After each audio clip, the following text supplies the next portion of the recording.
वन्दितु सौवसिद्धे ध्रुवमचलमनोवमं गदिं पत्ते वोच्छामि समयपाहुड मिनमोऽसुधकेवली भणिदम् नमः समयसाराय स्वानुभूत्या चकासते चित्स्वभावाय भावाय सर्वभावांतरच्छिदे।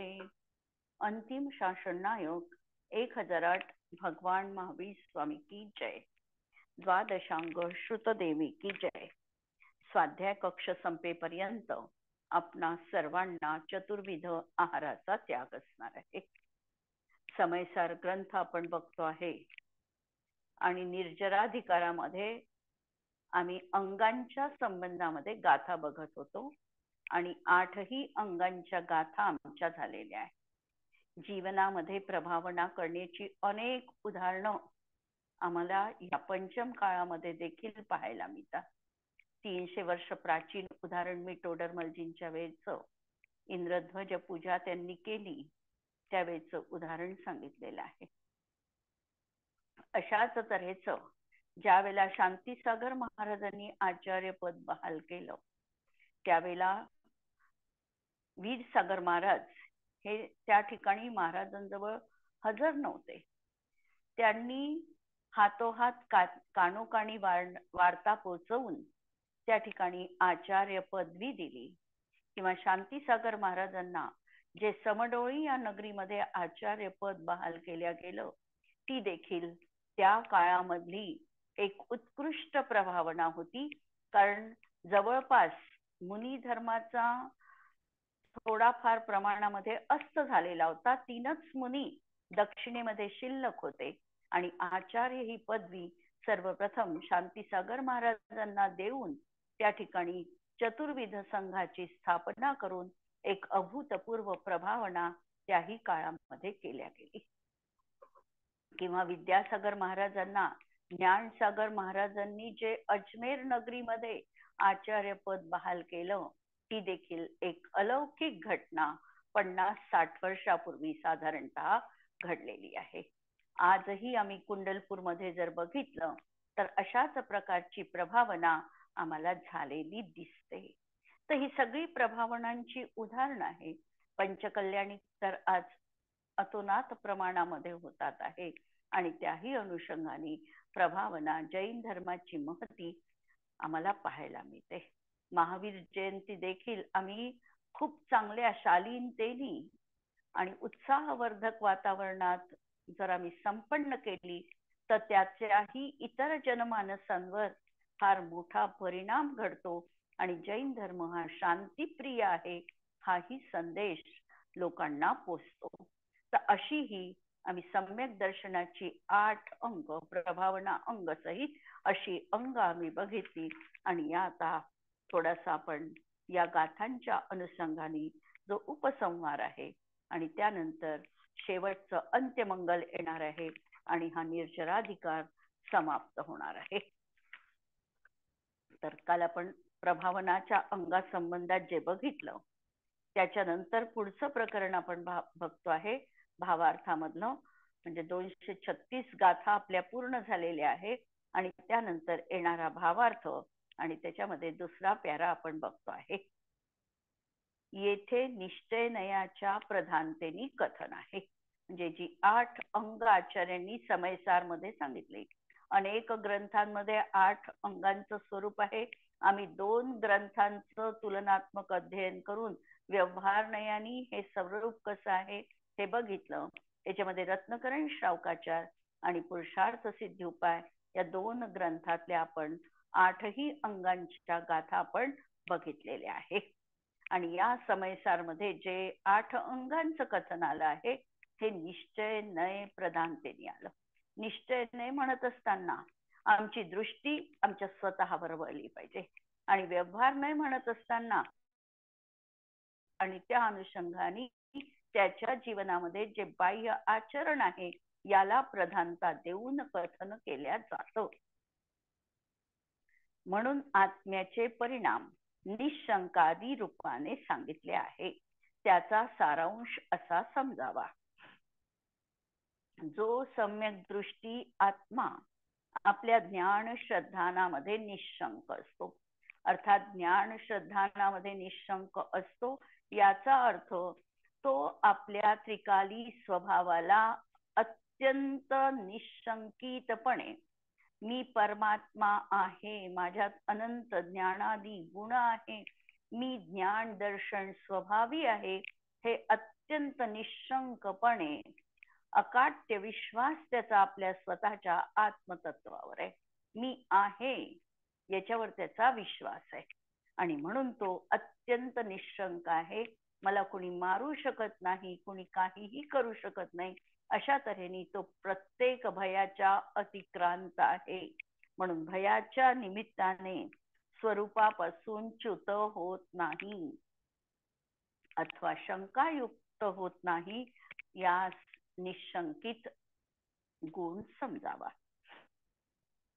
कर्माच्या फलाची वांछा न करणे आणि अन्य वस्तूच्या धर्माची इच्छा न करणे हा निकांक्षित गुण आहे. एकेका वाक्यामध्ये सारांश आता आचार्य सांगत आहे की कोणत्याही तऱ्हेने कुठल्याही धर्माच्या फलामध्ये अभिलाषा नसावी. प्रतिकूल संयोग, अनुकूल संयोग, इष्टवियोग, अनिष्ट संयोग याच्या मनामध्ये कुठल्याही प्रकारची आकांक्षा उत्पन्न होत नाही, असा हा अत्यंत निकांक्षित आहे.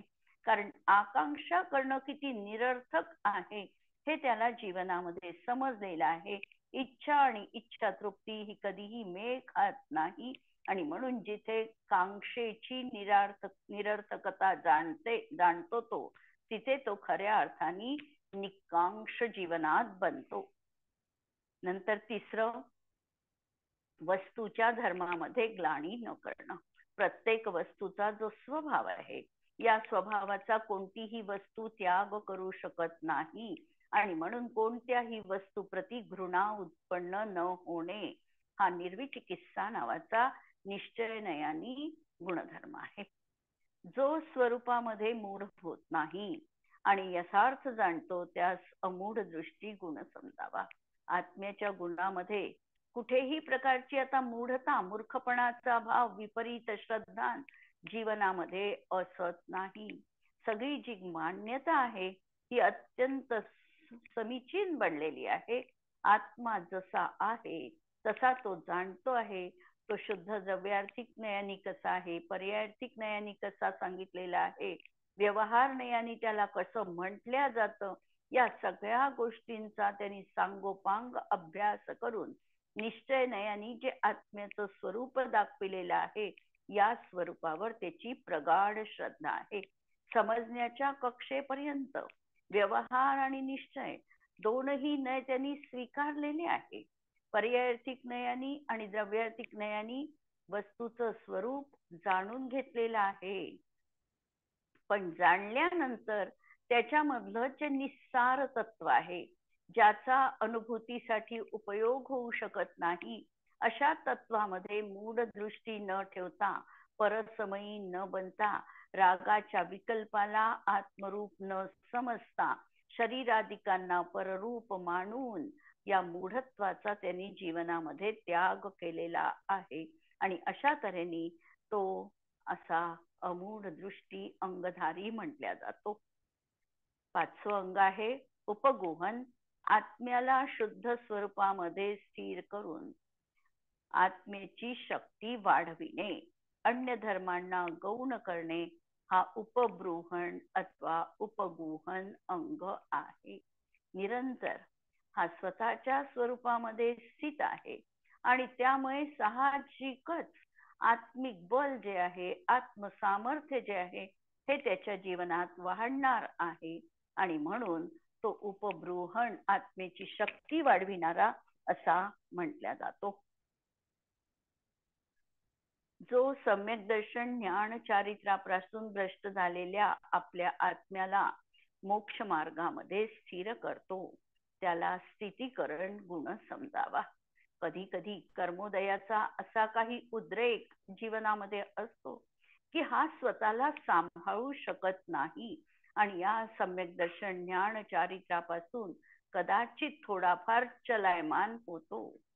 त्यावेळेला त्याच्या जीवनामध्ये ज्ञानाची इतकी तरलता आहे की तो आत्मसंबोधन करून, समुपदेश स्वतःच स्वतः करून आत्म्याला स्वभावामध्ये स्थिर करू शकतो, अशी त्याची योग्यता आहे. आणि हाच गुण म्हणजे त्याचा स्थितीकरण नावाचा गुण आहे, जो आपल्या स्वरूपामध्ये विशेष अनुराग ठेवतो. त्याच वात्सल्य गुण म्हणायचं. की कुठे प्रीती आहे त्याची, तर स्वतःच्या आत्मगुणांवर ज्याची प्रीती आहे, ज्याची तपांवर प्रीती आहे, ज्याची संयमावर, ज्याची चारित्र्यावर, ज्याची चार आराधनांवर प्रीती आहे आणि अत्यंत उत्साहवर्धक रीतीने हा भाव ते जीवनात पाळतात आहे, हे खरं वात्सल्य, स्ववात्सल्य म्हटल्या जातं. आणि प्रभावना, जो आत्म्याच्या ज्ञान गुणाला प्रकाश रूप प्रगट करतो, त्याला प्रभावना गुण समजावा. या सर्व गुणांच्या प्रतिपक्षी दोषांनी कर्माचा बंध होतो. या उलट जर 8 अंग नाही पाळले आणि 8 अंगांविषयी जर अनास्था जीवनामध्ये असेल, तर यालाच दोष म्हटलेले आहे. सम्यक दृष्टीच्या जीवनामध्ये अतिचार कोणते असतात? सम्यक दर्शनाचे शंका, कांक्षा, विचिकित्सा, अन्य दृष्टी प्रशंसा, संस्तवा, सम्यक दृष्टेरतिचारा. जरी 8 अंग आहे तरी तत्वार्थ सूत्रामध्ये या 8ही अंगांना 5 अतिचारामध्ये समाविष्ट करून 5 अतिचार सम्यक दर्शनाचे सांगितलेले आहे. की जेव्हा हा शंका, कांक्षा, विचिकित्सा, अन्य दृष्टी प्रशंसा अशा प्रकारे जीवनामध्ये अंगीकार करतो, स्वीकारतो, त्यावेळेला त्याच्या जीवनात हे गुण नसून दोष असतात आणि हे सम्यक दर्शनाचे अतिचार म्हटल्या जातात. आणि अतिचार जीवनात आहे तर त्यांनी निश्चितपणे जीवाला कर्मबंध आहे. या गुणांनी तो कर्मबंध होत नाही. आणि हे गुण असताना चारित्र मोहाच्या उदयानी शंका वगैरे दोष असतील तरीही त्याचे स्वामित्व नसते. दोष 2 तऱ्हेने घडणार आहे. एक तर मोहजनित, म्हणजे दर्शन मोहजनित असणारी चुकीची विपरीत मान्यता, आणि चारित्र मोहजनित असलेला रागद्वेषादी परिणाम. यामध्ये पहिल्यांदा तर विपरीत मान्यता आधी हटायला पाहिजे. समीचीन श्रद्धा निर्माण झाल्यानंतर यदा कदाचित चारित्र मोहाच्या वशीभूत होऊन त्याच्या जीवनात यदा कदाचित हा भाव येतही असेल तरी देखील त्याला त्याचं स्वामित्व त्याला मान्य नाहीये. मी हा भाव केला, मी तर माझ्या चैतन्यामध्ये मशगूल आहे, माझा हा भाव झाला असेल पर्यायी, पण मी त्याचा स्वामी नाही, मी अकारक आहे, मी करता नाही, अशा प्रकारची सतत ठाम विश्वास त्याच्या जीवनामध्ये असल्यामुळे त्याला त्याची निर्जरा होते. नवीन बंध होत नाही. कारण पूर्वबद्ध कर्माच्या उदयाशी हा जर एकी भाव रूपाने परिणत झाला नाही तर नवीन कर्म त्याच्या जीवनात येत नाही. कारण नवीन बंध हा प्रधानतेने मिथ्यात्वाच्या अस्तित्वामध्ये सांगितलेला आहे. गुणस्थानाच्या परिपाटीमध्ये सम्यक दृष्टीला चारित्र मोहाच्या उदयाने बंध होतो असे सिद्धांतामध्ये सांगितलेले आहे. 2 दृष्टिकोनामधला फरक आहे. एकच कथन जर आम्ही कर्णानुयोगाने आणि द्रव्यानुयोगाने बघितलं तर द्रव्यानुयोग म्हणणार आहे जीवनात ज्ञानीला बंध नाही, तो अबंध आहे. सम्यक दृष्टी झाला की तो ज्ञानी झाला. त्याच्या जीवनामध्ये कितीही कर्माचा उदय असला तरी त्या कर्माच्या उदयाशी तो समरसी भावाने एकाकार होत नाही आणि म्हणून त्याचा कर्मबंध रुकतो. ठोकळ मानानी स्थूल रूपाने हे द्रव्यानुयोगाचं अध्यात्म ग्रंथाचं कथन असणार आहे. कारण अनुभूती येत असताना हा जीव जर आपल्या आनंदामध्ये आणि चैतन्य तत्वामध्ये लीन आहे तर त्यावेळेला त्याला चारित्र मोहाचा उदयजन्य काही अल्पराग असला तरी देखील तिकडे त्याचं लक्ष नाही आहे, किंवा तो अनुभूतीमध्ये ज्ञानाचं वेदन करतो आहे, म्हणून हा राग त्याचा असूनही नसल्यागत म्हटल्या गेला. त्यांनी कर्मबंध होणार आहे हे कर्णानुयुक्त म्हणणारच आहे. जरी चारित्र मोहाचा उदय आहे म्हणून हा कर्मबंधनापासून एकदम सुटला नाही. कर्णानुयोगाची जी प्रक्रिया आहे त्या प्रक्रियेनुसारच त्या गुणस्थानात गेल्यानंतरच तेवढ्या कर्म प्रकृतींची बंध विच्छुत्ती संभवणार आहे. तोपर्यंत त्याला बंध जरूर आहे.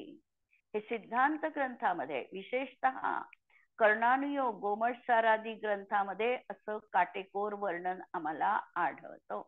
आणि तरी देखील द्रव्यानुयोगाची भाषा मात्र थोडी अनुभव प्रधान असल्यामुळे ते तिकडं असूनही बघत नाही आणि ज्ञानी अबंध आहे असंही ते विधान करतील.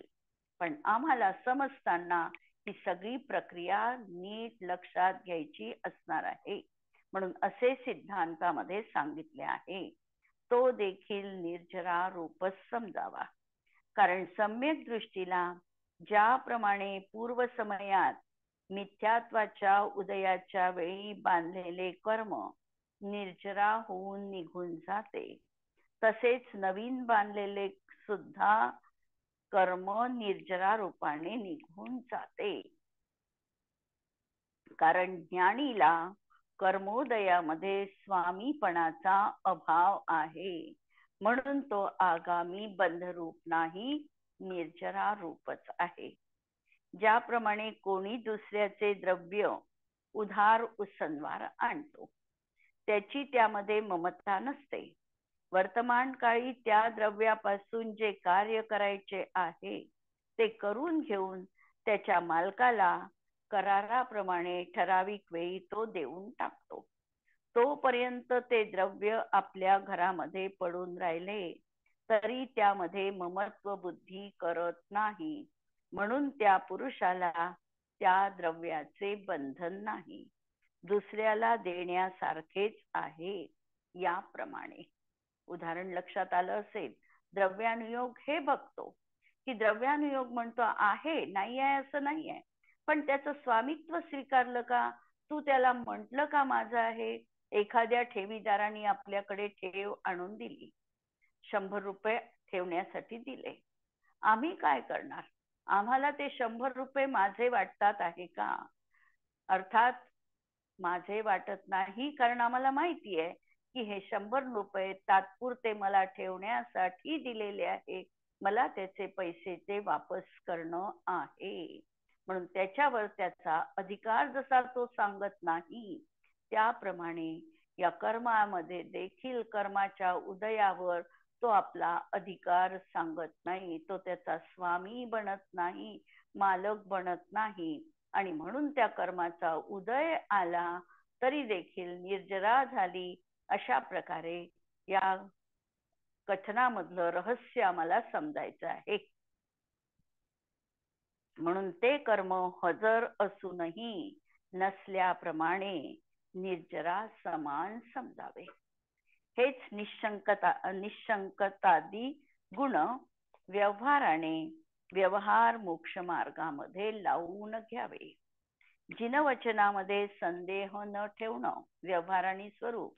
जिनवचनामध्ये संदेह न ठेवणं, भय समोर उपस्थित झाले असताना देखील व्यवहार दर्शन ज्ञान चारित्रापासून मोक्ष मार्गापासून च्युत न होणे हे निशंकित अंग आहे.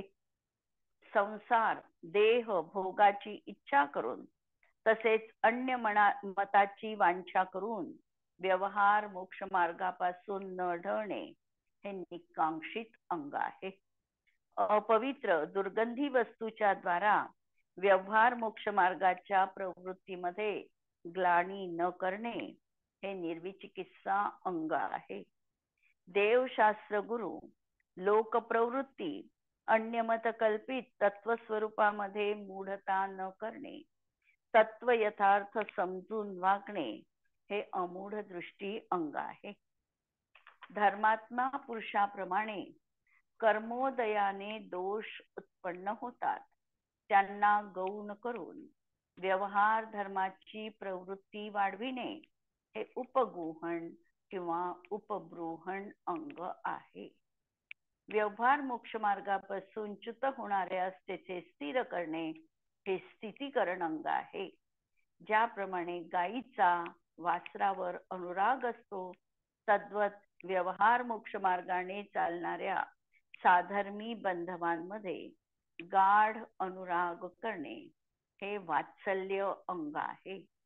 आणि दान पूजा आदी उपायांनी व्यवहार धर्माचा उद्योद करणं हे प्रभावना अंग आहे. हे व्यवहार नयाच्या प्रधानतेने सांगितलेले आहे. निश्चय नय प्रधान कथनामध्ये त्याची गौणता असते. सम्यक ज्ञान रूप प्रमाण दृष्टीमध्ये दोन्ही प्रधान असतात. स्याद्वादामध्ये विरोधच नाही. म्हणून निश्चय आणि स्वरूप समजा.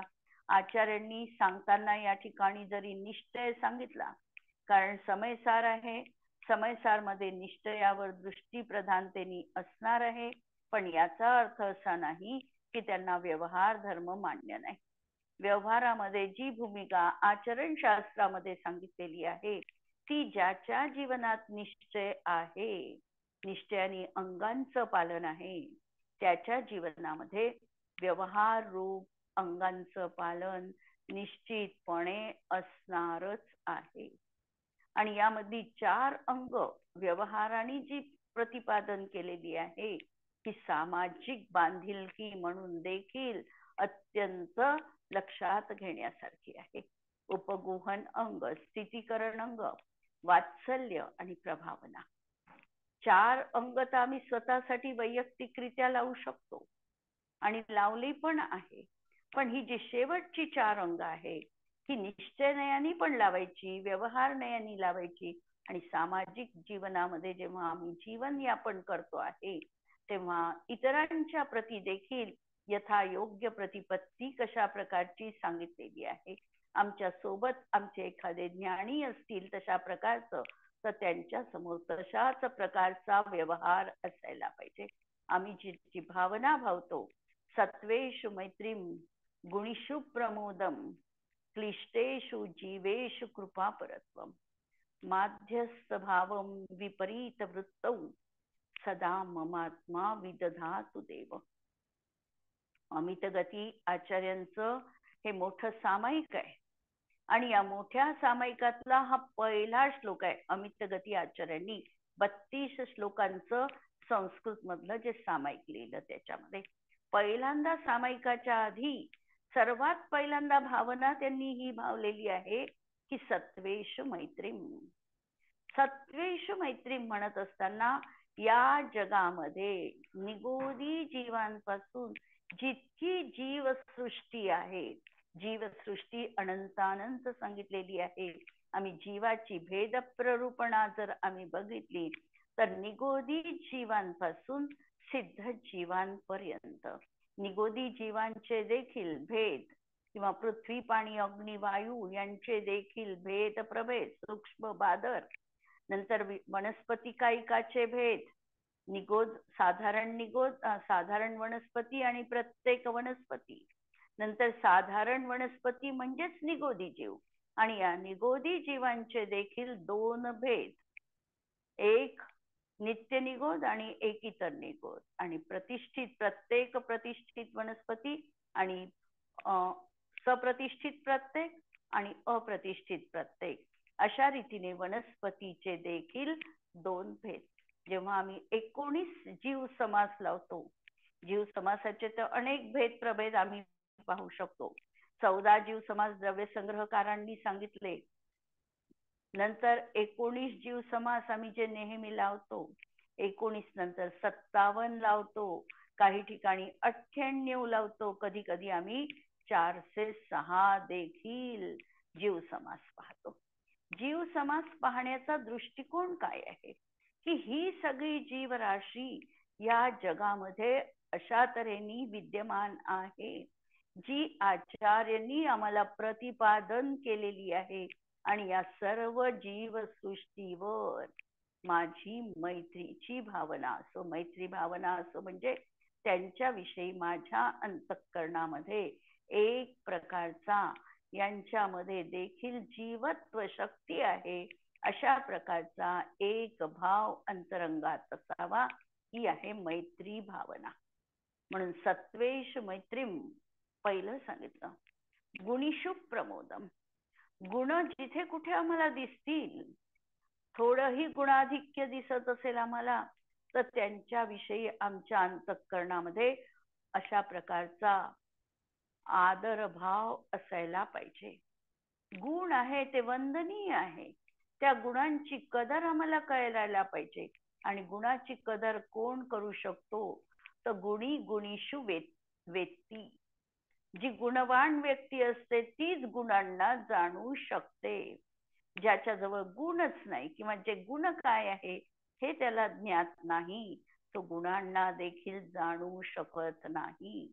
म्हणून गुणांचा पारखी पहिल्यांदा आम्हाला बनायचंय, गुण काय असतात हे समजायचंय आणि गुणींचा आदर. म्हणून तत्वेश मैत्रीम गुणीषु प्रमोदम, प्रमोद झाला पाहिजे, आनंद वाटला पाहिजे, त्याचं कौतुक आम्हाला करता आलं पाहिजे.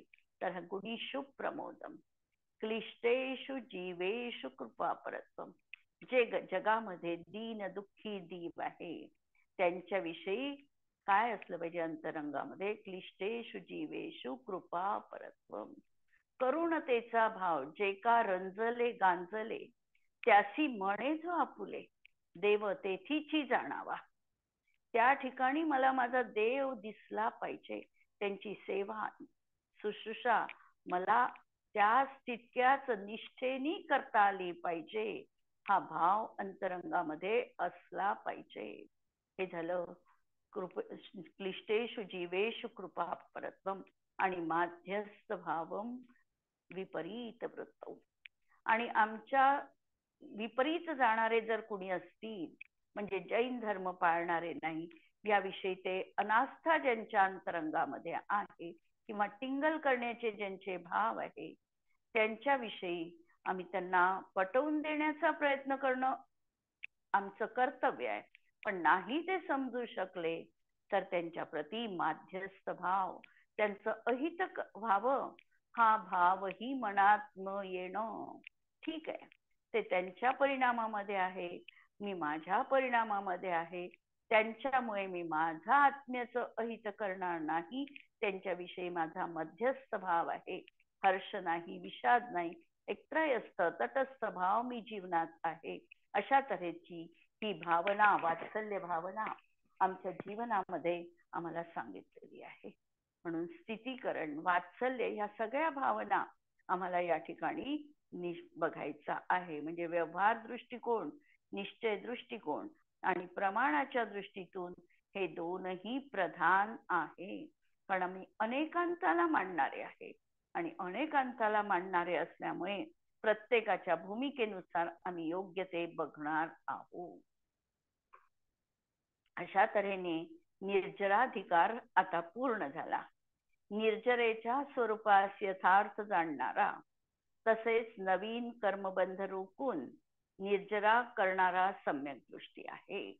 निर्जरेचं हे जे काही पात्र रंगभूमीवर आलेलं होतं, सम्यक दृष्टी प्रेक्षक आहे आणि अज्ञानी पण प्रेक्षक आहे. दोनही प्रकारचे प्रेक्षक सभागृहामध्ये विद्यमान आहे. हा अज्ञानी जो आहे तो वर समोरच्या नटाला योग्य जाणत नाही, निर्जरेला योग्य ओळखत नाही आणि त्याच्या दृष्टीमधून त्याला मग ओळखता न आल्यामुळे त्याला कर्मबंध आहे. पण हा सम्यक दृष्टी जो आहे हा निर्जरेचं स्वरूप यथार्थ जाणतो आहे आणि त्यामुळे त्याला कर्मबंध रुकलेला आहे आणि म्हणून हा निर्जरा करणारा खरा अर्थाने सम्यक दृष्टी ज्ञानी जीव आहे. अशी त्याची महिमा आता या ठिकाणी काव्यांनी सांगतात. शेवटचा अंत्य मंगलाचा कलश निर्जराधिकारामधला या ठिकाणी अवतरित होत आहे.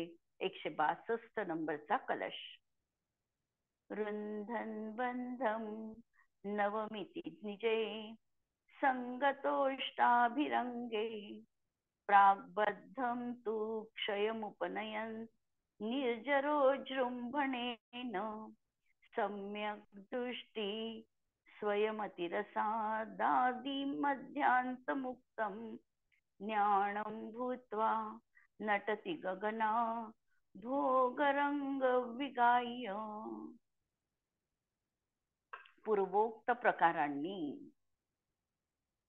जो आपल्या 8 अंगांनी सहित होऊन, म्हणजे 8 अंग त्याच्या जीवनात आलेले आहे, 8 अंगांनी सहित होऊन तो नवीन बंधाला रोखतो. नवीन बंध त्याला होत नाही. आणि जो निर्जरा प्रगट झाल्यामुळे पूर्वबद्ध कर्माचा नाश करतो. पूर्वकर्म उदीयमान आहे, पूर्वकर्माचा सतत उदय येणार आहे. उदय येत असताना हा जो उदयात येणारा जो काही परिणाम आहे, या परिणामाशी हा तद्रूप न होता ज्ञान रूपाने प्रवर्तमान होतो. ज्ञान रूपाने प्रवर्तमान झाल्यामुळे नवीन कर्मबंध त्याला होत नाही. पूर्वबद्ध कर्माचा उदय आला, तो त्या समयात आपलं फळ देईल, परंतु नवीन न बांधता हा निर्जरेला प्राप्त होतो. अशा प्रकारे ही सम्यक ज्ञानाची महती आहे. असा सम्यक दृष्टी जीव स्वयमेव ज्ञान मात्र निजरसामध्ये मस्त असतो. तसेच आदि मध्य अंत यांनी रहित सर्व व्यापक एक प्रवाही म्हणजे धारावाही ज्ञान रूप होतो.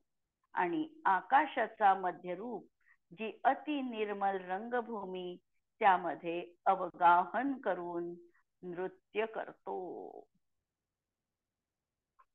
सम्यक दृष्टीला शंकादी दोषांनी होणारा नवीन बंध होत नाही.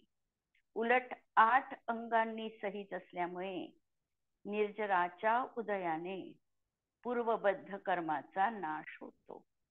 म्हणून तो एक प्रवाहरूप ज्ञानरूपी रसाचं स्वयंपान करून निर्मल आकाशरूपी रंगभूमीमध्ये असे नृत्य करतो की ज्याप्रमाणे कोणी मत्त पुरुष नृत्यभूमीवर नृत्य करतो. अत्यंत आनंद विभोर होऊन हा अशा निर्मल आकाशामध्ये हा नृत्य करतो आहे. कारण आता त्याला कर्मबंध नाही, तो अनिर्बंध रूपाचा आहे. येथे कोणी प्रश्न करतो की सम्यक दृष्टीला निर्जरा होते, हे तर सांगत आला आहे, बंद होत नाही हेही सांगितले. परंतु सिद्धांतामध्ये गुणस्थानाच्या परिपाटी गुणस्थाना अविरत सम्यक दृष्टीपासून पुढे बंध सांगितला आहे. घाती कर्माचे कार्य आत्म्याच्या गुणांचं घात करणं हे आहे. दर्शन, ज्ञान, सुख, वीर्य या गुणांचा घातही तेथे विद्यमान. जरी हा सम्यक दृष्टी आहे, 4थ्या गुणस्थानात आहे, 7व्या गुणस्थानात आहे. सम्यक दृष्टीला 148 पैकी फक्त 41 प्रकृतींचा बंध होत नाही. 5व्या गुणस्थानात 10 प्रकृती आणखी जातील, पण त्याला बाकी कर्माचा तर बंध होतच आहे. हा गुणस्थानानुसारच बंध प्रक्रिया त्याची संपणार आहे. एवढंच नाही तर 10व्या गुणस्थानामध्ये सुद्धा म्हणजे सूक्ष्म सांप्राय या गुणस्थानामध्ये सुद्धा हा जे श्रेणी आरोहण करणारे मुनी असतील, त्यांना देखील जो सूक्ष्म लोभ आहे, मोहनीयाचा जो सूक्ष्म लोभाचा परिणाम आहे, त्यामुळे 6 कर्मांचा बंध होतोय. फक्त आयु आणि मोहनीय या 2च कर्माचा बंध होत नाही, परंतु ज्ञानावरणाच्या 4 प्रकृतींचा बंध होतो आहे. ज्ञानावरणाच्या 5ही प्रकृतींचा बंध होतो आहे. दर्शनावरणाच्या 4 प्रकृतींचा बंध होतोय. नंतर वेदनीयाचा 12 मुहूर्ताचा बंध त्याला तिथे होतो आहे. नाम आणि गोत्र यांचा 8 मुहूर्त स्थिती असणारा बंध त्याही ठिकाणी त्याला होतो आहे. लक्षात घ्या, हा जघन्य बंध आहे. पण हा बंध तिथे त्या 10व्या गुणस्थांवरती जीवाला होतोय. कर्माची जी जघन्य स्थिती सांगितलेली आहे, नाम गोत्रयोर अष्टौ, नंतर शेषाणाम अंतर्मुहूर्ता, शेष म्हणजे बाकीच्या कर्माची अंतर्मुहूर्त स्थिती बांधतो तो तिथे, म्हणजे ज्ञानावरणाची अंतर्मुहूर्त बांधेल, दर्शनावरणाची अंतर्मुहूर्त बांधेल, मोहनीयाचा बंध होत नाही, नंतर आयुबंधही त्याला होत नाही, कारण आयुची विच्छुत्ती ही 7व्या पर्यंतच म्हणजे 7 मध्येच होऊन जाते. पुढे त्याला आयुबंध पण होत नाही. नाम आणि गोत्र कर्माची 8 मुहूर्तांची स्थिती बांधतो आणि वेदनीय कर्माची 12 मुहूर्ताची स्थिती तो तिथे बांधतो. हे सगळं कर्मबंधाची प्रक्रिया हे सिद्धांत ग्रंथामध्ये आलेली आहे आणि म्हणून हा घाती कर्माचा देखील बंध करतो आहे. आत्म्याच्या गुणांचं घाती कर्माचं कार्य, आत्म्याच्या गुणांचं घात करणं हेही तिथे सुरू आहे. आता यावर सोल्युशन कसं काढायचं हे आपण उद्याच्या याच्यामध्ये बघणार आहोत. यावर जरा विचार करा आणि उद्याच्या याच्यात आपण पुढची प्रक्रिया बघू. जिनवाणी के ज्ञान ते सूझे लोकालोक, सो जिनवाणी मस्तक नमून सदा देत हूँ घोष. नमो अरिहंताणम, नमो सिद्धाणम, नमो आयर्याणम, नमो वज्झायाणम, नमो लोये सव्वसावणम. सर्वांना जय जिनेंद्र.